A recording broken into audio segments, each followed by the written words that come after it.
Probing individual phonon-polaritonic nanoparticle on mirror cavities by infrared nanospectroscopy. Hold up. You're saying they actually mapped out the vibrational fingerprint of a single nanocavity that's tinier than most bacteria. And they did it with nothing but an atomic force microscope tip doing infrared spectroscopy? That sounds like something from a sci-fi movie, but apparently it's real science now. Exactly.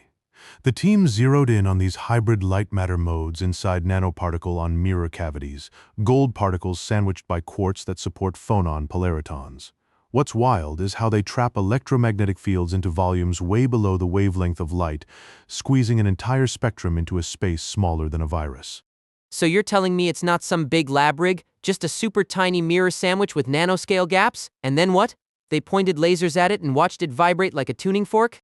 They fabricated the cavities by dropping colloidal gold onto quartz, creating metallic spheres only a few nanometers thick, then deposited them on silicon carbide that supports those special polar vibrations called phonon-polaritons.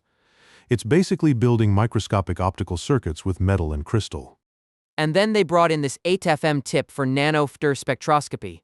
How does the tip actually do all that? Think of it as a super sharp antenna. When you scan the tip right above one cavity, you can focus infrared light into a spot tens of nanometers wide, so it interacts with just a single nanocavity. The IR excites those hybrid modes inside, and the tip scatters some back. By measuring both amplitude and phase across frequencies, they reconstruct what's happening in that tiny gap, like getting both volume and pitch from one whisper. That sounds insanely precise. Did they have to worry about disturbing those vibrations when measuring? Absolutely. They showed the tip boosts the electromagnetic field inside the cavity by roughly 20 times, which lets them detect single cavity responses without rattling anything loose. It's like turning up a whisper so clearly you can hear every word without changing what was said. So now we're looking at individual cavities instead of averages over millions? That could totally change how we study materials at the nanoscale. Exactly. Being able to see single cavity behavior means they can spot tiny variations in shape, size, or local environment, opening doors for ultra-sensitive infrared sensors and even controlling light-matter coupling with just a few molecules present. So we've basically got this tool that lets us peek into nanoscale vibrations without touching them? Right on.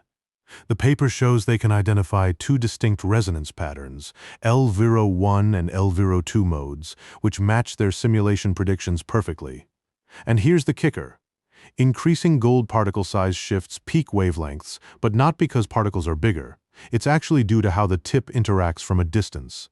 Fun fact, that spectral shift isn't about the cavity getting larger at all. It's more like tuning an old radio dial by changing the antenna placement slightly. Spot on. And importantly, the tip mainly amplifies signal strength without shifting resonance positions much, which means clearer data for real measurements. So why does this matter in practical terms? Because we're dealing with structures measured in nanometers, thinner than a human hair by about 1,000-fold, using gold on quartz to trap light at specific mid-infrared frequencies that match molecular vibrations. Think of these cavities as tiny instruments vibrating precisely when hit by IR light, creating unique fingerprints for chemicals nearby. And those fingerprints help us identify molecules?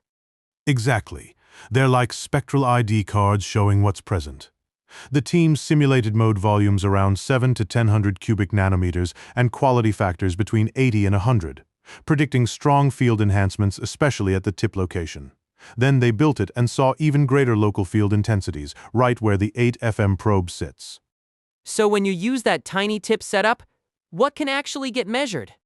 They mapped out both the amplitude and the phase responses across different frequencies to confirm they were detecting a single cavity and to characterize those hybrid modes. Essentially, this confirmed that they could see individual systems rather than just bulk averages. By tweaking the sizes of gold particles, researchers can tune the cavity response so it matches specific molecular vibrations.